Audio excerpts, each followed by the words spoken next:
인지시키고 손발 맞추면 훨씬 더 올라. Diumumkan tepat hari ini, Shin Tae-yong blak-blakan beri saran mahal Patrick Kluivert agar timnas Indonesia menang lawan Arab Saudi di ronde 4 sampai soroti hal ini. Benarkah? Nah, ini baru Super Marco Top. Ketum KSSI Erick Thohir mendadak ambil gebrakan besar. Kira-kira apa ya? Yuk simak video ini sampai selesai. Jangan lupa klik subscribe supaya dapatkan berita terbaru dari kami. Dilansir dari web Fiksi Garuda, dikabarkan bahwa tepat hari ini juga, mantan pelatih Timnas Indonesia, Shin Tae-yong, kembali menarik perhatian publik dengan pernyataan cerdasnya terkait persiapan Timnas Indonesia menuju ronde 4 kualifikasi Piala Dunia 2026 melawan tuan rumah Arab Saudi dan Irak.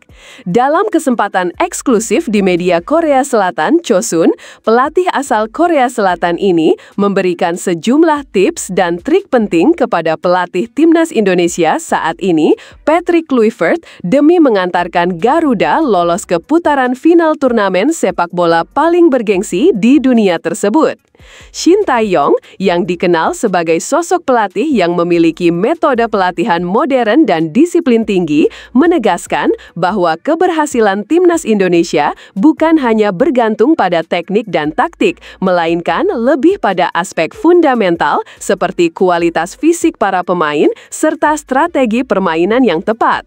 Pertama-tama, saya ingin menekankan bahwa perbaikan kualitas fisik adalah hal utama yang harus dilakukan. Pemain Indonesia harus memiliki daya tahan, kecepatan, dan kekuatan yang kompetitif jika ingin bersaing di level dunia. Tidak cukup hanya teknik dan skill, tapi fisik harus dibentuk dengan latihan keras dan konsisten, ujar Shin Tae-yong. Menurutnya, selama ini salah satu kendala terbesar Timnas Indonesia adalah stamina pemain yang belum optimal, sehingga kerap mengalami penurunan performa di menit-menit akhir pertandingan. Kita lihat dalam pertandingan-pertandingan internasional, fisik yang prima menentukan kemampuan bertahan dan menyerang dalam tempo tinggi, tambah Shin.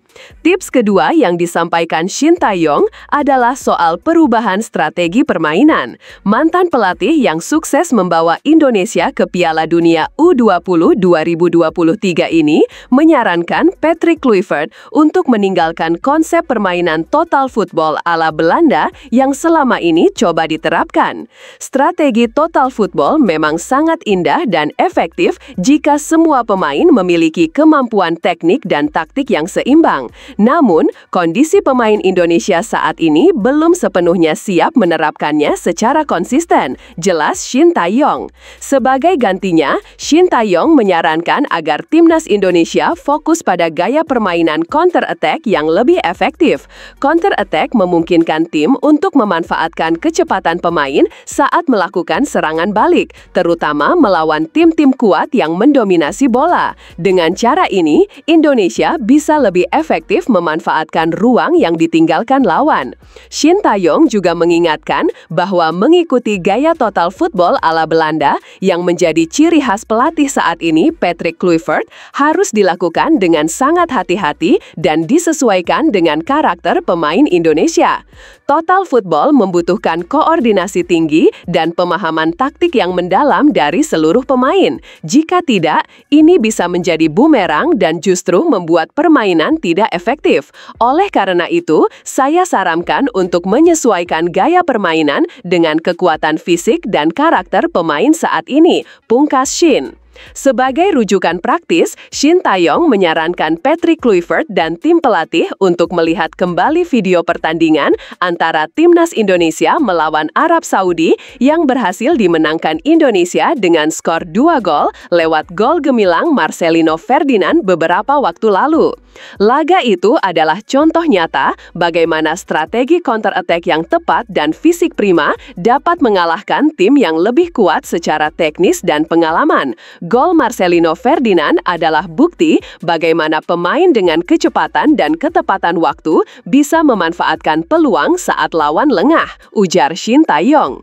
Menurutnya, dalam pertandingan itu, Timnas Indonesia bermain dengan disiplin pertahanan yang ketat dan sangat efektif melakukan serangan balik cepat. Ini yang harus terus dikembangkan dan dipelajari. Jangan hanya fokus pada penguasaan bola, tapi bagaimana memaksimalkan setiap peluang yang ada, tambahnya. Patrick Kluivert yang dimintai tanggapan terkait saran Shin Tae-yong memberikan apresiasi tinggi terhadap wejangan tersebut. Mantan striker legendaris Belanda ini mengakui bahwa setiap pelatih pasti memiliki pendekatan berbeda dan masukan dari Shin Tae-yong sangat berharga untuk memperbaiki kualitas tim. Saya sangat menghargai pandangan Pak Shin Tae-yong. Setiap pengalaman dan metode yang sudah terbukti efektif pasti akan saya pelajari dan diskusikan bersama staf pelatih. Kami juga terus berupaya meningkatkan kualitas fisik dan menemukan strategi terbaik untuk Indonesia, ujar Patrick Kluivert dalam konferensi pers yang sama. Namun, tantangan untuk mewujudkan target lolos Piala Dunia 2026 memang tidak mudah. Kluivert harus bekerja keras menggabungkan filosofi sepak bola Belanda dengan karakter unik pemain Indonesia serta tuntutan fisik dan strategi yang dianjurkan Shin Tae-yong. Piala Dunia 2026 akan menjadi momen penting bagi sepak bola Indonesia untuk menunjukkan perkembangan signifikan di pentas internasional. Tips dan trik yang diberikan Shin Tae-yong diharapkan menjadi pijakan kuat dalam proses persiapan dan pembentukan tim nasional yang lebih kompetitif. Keberhasilan Indonesia lolos ke putaran final Piala Dunia tidak hanya akan menjadi kebanggaan nasional, tapi juga membuka peluang besar bagi perkembangan sepak bola di tanah air, mulai dari pembinaan usia dini hingga peningkatan kualitas liga domestik. Kata-kata bijak Shin Tae-yong yang mengedepankan latihan fisik keras, strategi counter-attack, dan belajar dari laga Indonesia versus Arab Saudi menjadi pencerahan bagi seluruh elemen sepak bola Indonesia. Dengan sinergi antara pelatih, pemain, dan federasi, mimpi besar lolos ke Piala Dunia 2026 bukanlah hal mustahil. Kini, tugas Patrick Kluivert dan seluruh staf pelatih adalah menerjemahkan masukan ini menjadi program pelatihan yang tepat, membangun mental juara para pemain, dan mempersiapkan Timnas Indonesia agar tampil maksimal di kancah dunia. Tapi tunggu, benarkah kabar tersebut? Simak hasil penelusuran admin di akhir video ini ya guys. Yang pertama ada Matthew Baker. Ini adalah atlet yang lahir di Melbourne 13 Mei 2009, artinya usianya 16 tahun dan sekarang ini kalau ayahnya adalah berkebangsaan Australia, sementara ibunya ini berdarah Batak dengan marga Sitorus. Klubnya sekarang ini adalah Melbourne City dan dia biasa bermain sebagai bek tengah, bek kiri, dan bisa juga sebagai gelandang bertahan. Yang berikutnya ada Kaiser Jacob yang lahir di Australia 30 Agustus 2008, masih 16 tahun dan baru akhir bulan nanti jadi 17. Untuk ayahnya adalah orang Jakarta dengan darah Padang, sementara ibunya adalah orang Cianjur dan saat ini dia membela tim muda Sydney FC Australia dan dia biasa bermain sebagai gelandang ataupun juga sebagai bek.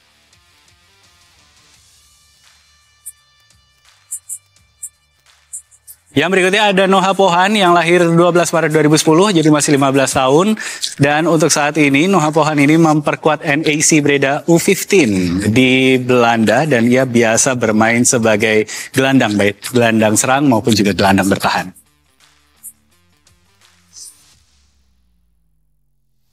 Satu lagi ini adalah Eren Liam-Switela yang lahir di Melbourne 3 Juni 2007. Dan untuk saat ini dia memperkuat tim Bulleen Lions FC yang ada di Australia. Dia bisa bermain di beberapa posisi. Dia bisa jadi striker, bisa jadi sayap, dan bisa juga menjadi gelandang. Umpan langsung ke arah gawang. Hasil tim nasional Indonesia versus Thailand di matchday pertama grup A di Asian Women's Championship 2025 harus menelan kekalahan telak usai melalui 90 menit di Lang Stray Stadium Haiphong, Vietnam pada hari Rabu 6 Agustus 2025 sore kemarin waktu Indonesia bagian Barat. Thailand menang 7-0 atas tim nasional Indonesia.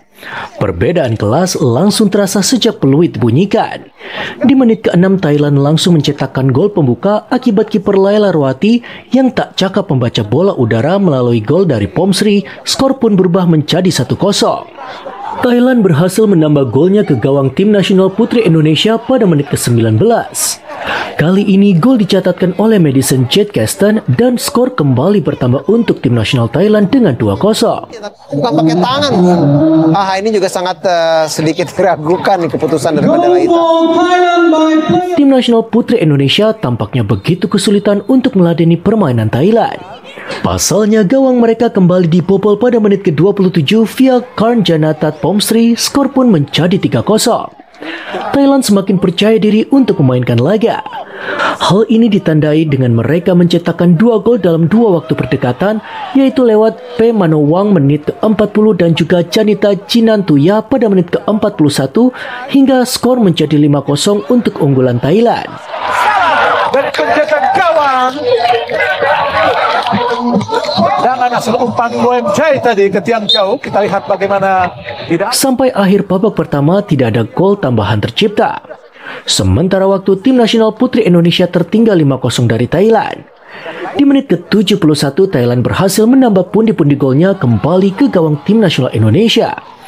Kali ini gol mereka dicatatkan oleh Pinipat Klingklai setelah memaksimalkan umpan dari Paricha Tongrong. Jarak yang sangat dekat, bisa lolos begitu mudah, Bung Tony. Iya, karena itu Tim nasional putri Indonesia semakin terpuruk di laga ini, pasalnya gawang mereka lagi-lagi dijebol oleh Thailand pada menit ke-72 lewat Tawanrat Promtongmi. Thailand berhak mendapatkan 3 poin dari laga kali ini. Pasalnya mereka meraih kemenangan 7-0 atas tim nasional putri Indonesia. Punggung dari Janista sehingga menghasilkan tendangan gawang saja. Persatuan Sepak Bola Seluruh Indonesia memperkenalkan Lembaga Penyelesaian Sengketa Sepak Bola National Dispute Resolution Chamber atau NDRC. Meski telah terbentuk sejak 2019, NDRC baru mendapatkan pengakuan secara resmi dari FIFA pada Januari 2025. Lembaga ini memiliki peran penting dalam menangani konflik yang melibatkan pemain, pelatih, dan klub melalui mekanisme arbitrase. Tujuan dari training compensation dan solidarity mechanism ini, ini sifatnya sengketa antara klub dengan klub. Ketika periode 2019 sampai 2023 itu confidential, putusan. Bisa dilihat di putusan di RC FIFA di periode itu beberapa nama pemain disamarkan. Nah, sejak 2024 ada perintah dari FIFA melalui NDRC Recognition Principles bahwa semua putusannya harus publik. Menurut Ketua PSSI, lembaga ini lahir dari komitmen bersama antara PSSI dan FIFA, serta diharapkan mampu memberikan kepastian hukum yang adil bagi semua pihak. Nah, NDRC ini tadi sudah dijelaskan. Untuk sebagai check and balance juga ketika ada isu mengenai pemain dengan klub dan lain-lainnya. Dan kami kenapa mendorong NDRC dan ini baru 5 di dunia. Kan patut bangga. Bahkan mungkin Pak Sekjen kita kemarin bicara-bicara ini kecepatan juga. Tapi nggak apa-apa, itu komitmen. Membangun sebuah ekosistem. Dan putusan NDRC ini wajib diikuti. Wajib. Kalau nggak ada aturannya, nggak semua nggak bisa. Ini yang harus kita sepakati gitu. Sama teman-teman asosiasi pemain kemarin. PSSI berharap permasalahan seperti tunggakan gaji, sengketa kontrak, dan persoalan profesional lainnya bisa diselesaikan secara adil dan tuntas. Persita Tangerang resmi mendapatkan amunisi anyar di lini depan untuk menghadapi Super League musim ini. Striker muda tim nasional Indonesia yaitu Hoki Caraka dikait dari PSS Sleman dan siap menjadi ujung tombak baru bagi Pangeran Cisadane di musim ini. Kehadirannya diharapkan menjadi solusi tajamnya lini serang Persita yang musim lalu kerap kesulitan untuk mencetakkan gol secara konsisten. Hoki resmi bergabung setelah menyelesaikan kepindahan dari PSS Sleman, klub yang dibelanya selama beberapa musim terakhir ini. Di musim lalu, ia mencatatkan 27 penampilan dengan raihan 3 gol dan juga 1 assist. Meski angka ini belum mencolok, kualitas permainan dan naluri mencetak golnya membuat Persita yakin untuk menjadikannya investasi jangka panjang. Pemain 20 tahun asal Gunung Kidul ini dikenal memiliki kecepatan, penempatan posisi yang cerdas, serta kemampuan duel udara yang mumpuni. Hoki pun tidak datang dengan tangan kosong, melainkan membawa pengalaman internasional yang berharga. Ia telah memperkuat tim nasional Under-23 dan tim nasional senior Indonesia, termasuk tampil di Asian Cup Under-23 dan membantu Garuda Muda untuk lolos ke babak final. Meski catatan golnya di level internasional belum mencolok, pengalamannya bermain di turnamen besar dinilai membantu mentalitasnya saat membela Persita di kompetisi domestik. Pelatih Persita yaitu Carlos Peña berharap Hoki bisa menjadi tumpuan serangan utama tim musim ini. Dengan hengkangnya beberapa pemain depannya, peran Hoki akan sangat vital untuk memperkaya opsi serangan Persita. Kehadirannya juga diharapkan mampu membentuk kombinasi mematikan bersama pemain-pemain kreatif di lini tengah dan juga sayap. Manajemen klub percaya bahwa usia muda dan pengalaman bertanding di level internasional akan membuat Hoki berkembang dengan pesat. Ia mampu beradaptasi dengan cepat melalui gaya.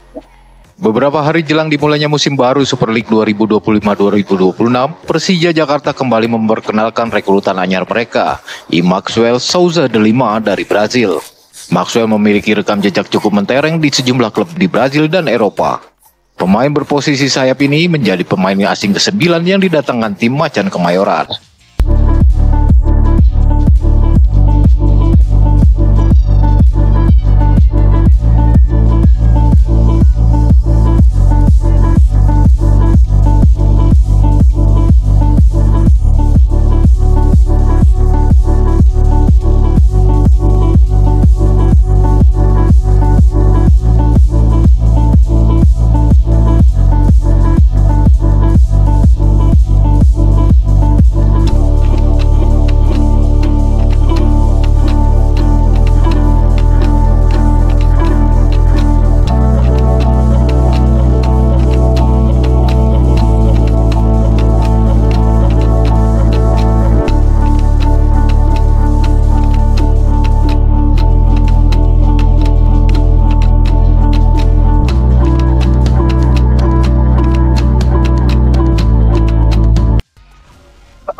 Jarang bergulirnya Super League, manajemen Arema akhirnya resmi melengkapi kuota asing dengan mendatangkan bintang baru, Luis Gustavo Tavares.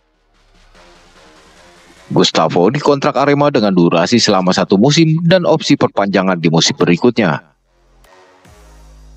Kini dengan mendatangkan bek serba bisa itu, maka membuat aroma samba di skuad Singoedan kian kental dengan mengarungi Super League 2025-2026. Tak hanya Arema, kejutan besar juga datang dari kubu Persebaya Surabaya jelang musim Super League 2025-2026. Klub kebanggaan bonek ini resmi memulangkan salah satu mantan bek andalannya, Leo Lelis, yang pernah menjadi bagian penting dalam sejarah klub. Dalam perkenalannya, Leo Lelis terlihat bakal mengenakan nomor punggung 4 untuk musim yang baru. Diketahui sebelumnya Leo Lelis sedang berstatus bebas transfer setelah kontraknya bersama Persija Jepara berakhir pada 1 Juli 2025.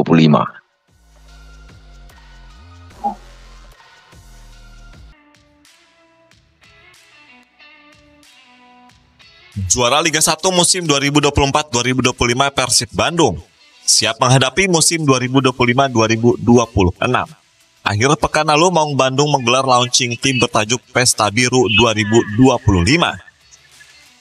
Dalam acara ini, manajemen memperkenalkan 32 pemain untuk musim depan, di mana 9 diantaranya merupakan pemain asing. Serta tentunya 3 jersey terbaru yang akan menemani Persib Bandung di musim depan. Kalau ditanya numbers, ya budgetnya cukup lah untuk belanja pemain lah. Dan kalau timnya mentereng, kenapa? Karena memang targetnya di musim ini kita fokus di Asia. Dan selalu ya kalau di Liga 1 kita juga, di Liga Super kita juga targetnya selalu jadi juara. Jadi mudah-mudahan kita bisa hat-trick di Liga Nasional, di Super League, dan bisa melangkah sejauh mungkin di Asia. Tergantung kebutuhan Bondan, tapi nanti kita akan diskusi setelah pertandingan ini untuk melihat apakah kita masih butuh pemain. Karena secara regulasi kita masih punya jatah 2 pemain asing. Jadi nanti kita lihat sesuai kebutuhan, apakah kita membutuhkan 2 pemain asing ini atau tidak.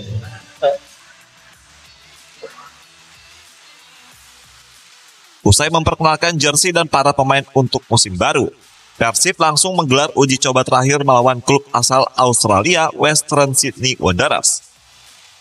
Di pertandingan ini, Maung Bandung meraih kemenangan dengan skor tipis 1-0. Gol tunggal kemenangan Persib dicetak ex pemain Arema William Marsdio. Mulai akhir pekan ini, Persib akan memulai musim dengan melawan Semen Padang di pertandingan perdana Super League 2025-2026. 4 hari kemudian, skuad Bojan Hodak akan kembali bertarung melawan Manila Daggers di babak playoff AFC Champions League 2.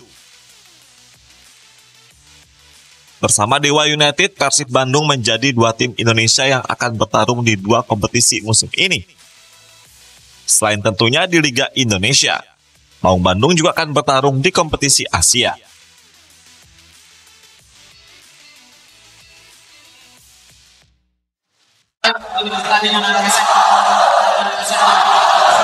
Ketua Umum PSSI Erick Thohir menekankan pentingnya sinergi antara sepak bola dan futsal.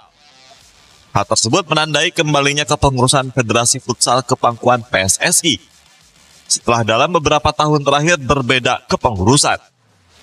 Erick juga mendorong perkembangan futsal secara berkelanjutan, baik untuk agenda tim nasional maupun event-event futsal di daerah. Alhamdulillah kan Federasi Futsal yang nanti juga jadi Asosiasi Futsal itu kembali ke pangkuan PSSI. Karena memang struktur daripada organisasi sepak bola dunia yang diakui FIFA ya hanya PSSI dan futsal itu di bawahnya. Dan karena itu kami yang menaungi sepak bola dan futsal sekarang mendorong terus perkembangan futsal. Tidak hanya untuk tim nasionalnya yang di bawah asosiasi, tetapi juga bagaimana seperti PSSI pun kita bekerja sama dengan banyak pihak. Ya, seperti tentu untuk event-event yang ada di daerah, kita banyak private sector yang kerjasama. Jika berbicara tim nasional futsal, Indonesia sedang memasuki masa-masa emas. Timnas futsal tahun 2024 lalu berhasil menjuarai Piala AFF untuk kedua kalinya sepanjang sejarah. Di partai final, Indonesia berhasil mengalahkan Vietnam dengan skor 2-0. Sebelumnya di semifinal, tim Garuda bahkan menumbangkan Raja ASEAN Thailand dengan skor 5-1. Gelar juara Piala AFF 2024 tersebut menjadi sinyal potensi timnas futsal ke depannya. Apalagi prestasi tim nasional futsal itu sekarang dalam kondisi yang baik. Bahkan bulan September ini PSSI ngundang tim nasional Belanda aja belum datang. Futsal ya dengan kerjasama PSSI dengan KNVB, September katanya tim nasional futsal Belanda mau datang. Wah, ini mungkin karena banyak orangnya. Jadi ini hal-hal yang kita berkesinambungan satu dan lainnya, bahwa ya kita dalam membangun futsal kerjasama semua stakeholder ini kita harus apresiasi. Potensi besar olahraga futsal untuk berbicara banyak membuat PSSI dan Asosiasi Futsal menyadari pentingnya memupuk pembinaan usia muda secara serius dan berkelanjutan. Mengawali kompetisi Super League musim 2025-2026, Persebaya Surabaya dijadwalkan menjamu tim promosi PSIM Yogyakarta. Jelang laga melawan juara Liga 2 musim kemarin, tim baju hijau telah menyiapkan taktik dan strategi. Seluruh pemain juga dalam kondisi siap tempur, kecuali Koko Ari Araya yang masih cedera. Saat ini skuad The Green Force tengah melakukan perencanaan tim untuk mencapai performa terbaik saat laga perdana nanti. Menurut pelatih Persebaya Surabaya, Eduardo Perez, dirinya sudah mempelajari gaya permainan PSIM Yogyakarta. Tim berjuluk Laskar Mataram ini patut diwaspadai karena memiliki sejumlah pemain berkualitas. Meski begitu, pelatih asal Spanyol memilih fokus mempersiapkan kekuatan terbaiknya agar meraih kemenangan di laga perdana. Today we will continue with our planning to arrive in the best conditions to the first game, August 8. We are analyze the team. We are working with for know more about the team, but we know many things about this team. It's very good team, very good players, and finally when this result you need to analyze also. No? I think I see the game and I know it's the reflex that what happened in the field. Selain menjadi laga perdana, pertandingan Persebaya Surabaya melawan PSM Yogyakarta juga akan digelar opening seremoni pembukaan Super League musim 2025-2026. Laga Persebaya melawan PSM Yogyakarta akan digelar di Stadion Gelora Bung Tomo Surabaya, Jumat malam 8 Agustus nanti. Organisasi Kesehatan Dunia WHO bekerja sama dengan Uni Emirat Arab telah mengirimkan gelombang baru bantuan medis penting dan pasokan darah ke Gaza seiring krisis kesehatan yang semakin parah.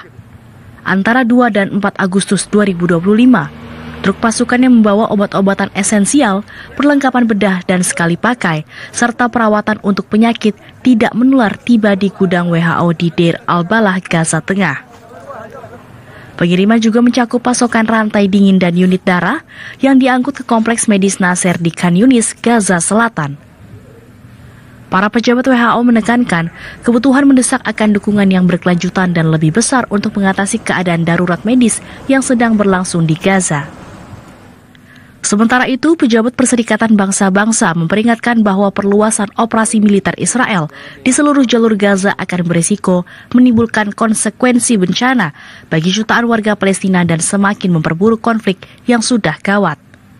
Dalam pertemuan Dewan Keamanan PBB pada Selasa waktu New York, Amerika Serikat, Asisten Sekjen PBB Miroslav Jenka menyatakan keprihatinan yang mendalam atas laporan bahwa Perdana Menteri Israel Benjamin Netanyahu mempertimbangkan perluasan operasi militer lebih lanjut di seluruh Gaza. Ia menegaskan hukum internasional telah jelas bahwa Gaza harus tetap menjadi bagian integral dari negara Palestina di masa depan. Di Washington DC, Presiden Amerika Serikat Donald Trump menolak mengatakan ia mendukung atau menentang pengambilan Gaza oleh Israel. Trump mengatakan fokus pemerintahannya adalah meningkatkan akses pangan ke wilayah Palestina yang sedang diserang oleh sekutu Washington tersebut. Trump menyebut pengambil alihan Gaza tergantung pada Israel. Perdana Menteri Israel Benjamin Netanyahu bertemu dengan pejabat keamanan senior pada Selasa dan media melaporkan bahwa ia mendukung pengambil alihan militer penuh atas Gaza. Kabinet Lebanon pada Selasa waktu setempat menugaskan militer untuk menyusun rencana guna menetapkan monopoli negara atas persenjataan pada akhir tahun. Keputusan pemerintah Lebanon ini menjadi tantangan bagi kelompok pejuang Lebanon Hizbullah yang telah menolak seruan untuk menzionis lucuti senjata sejak perang melawan Israel tahun lalu. Kelompok pejuang Hizbullah yang didukung Iran ditekan oleh pemerintah Lebanon dan Amerika Serikat yang menginginkan pemerintah Lebanon untuk secara terbuka berkomitmen melucuti senjata Hizbullah. Sidang kabinet di Istana Kepresidenan Lebanon tersebut merupakan yang pertama kalinya membahas persenjataan Hizbullah, sesuatu yang tidak terbayangkan ketika kelompok pejuang tersebut berada di puncak kekuasaannya 2 tahun lalu. Para menteri bertemu selama hampir 6 jam. Dalam pernyataan penutup, Perdana Menteri Lebanon Nawaf Salam mengatakan bahwa kabinet telah memberi wewenang kepada militer Lebanon untuk mengembangkan rencana guna memastikan semua persenjataan di seluruh negeri akan dibatasi hanya untuk 6 pasukan keamanan negara tertentu pada akhir tahun. Sementara itu, pada hari yang sama, pemimpin pejuang Lebanon Hizbullah Naim Qasim mengancam Israel dengan mengatakan rudal akan jatuh ke Israel jika melanjutkan perang besar-besaran di Lebanon. Qasim mengatakan Hizbullah, tentara Lebanon dan rakyat Lebanon akan membela diri jika Israel terlibat dalam agresi skala besar. Pemimpin Hizbullah menegaskan, jika Zionis Israel melakukan agresi yang luas, perlawanan pejuang, tentara, dan rakyat Lebanon akan menyebabkan roket jatuh ke dalam entitas Israel. Saham Amerika Serikat ditutup turun pada perdagangan Selasa waktu setempat. Penurunan ini terjadi setelah data ekonomi menunjukkan perlambatan aktivitas jasa pada bulan Juli. Indeks Dow Jones turun sebesar 0,14%, S&P 500 melemah 0,49%, dan Nasdaq terkoreksi 0,65%. Sebagian besar sektor mengalami pelemahan, terutama sektor utilitas dan teknologi, sedangkan sektor bahan baku dan konsumsi justru mencatat kenaikan. Penurunan juga dipicu rencana tarif baru untuk produk semikonduktor dan farmasi. Sementara itu, industri keju Gruyere di Swiss terancam kehilangan pendapatan hingga 18,6 juta dolar Amerika atau sekitar 304 miliar rupiah akibat tarif 39% dari Amerika Serikat yang mulai berlaku pada Kamis. Produsen Gruyere langsung menerima keluhan dari pelanggan di Amerika yang khawatir harga akan melonjak tajam.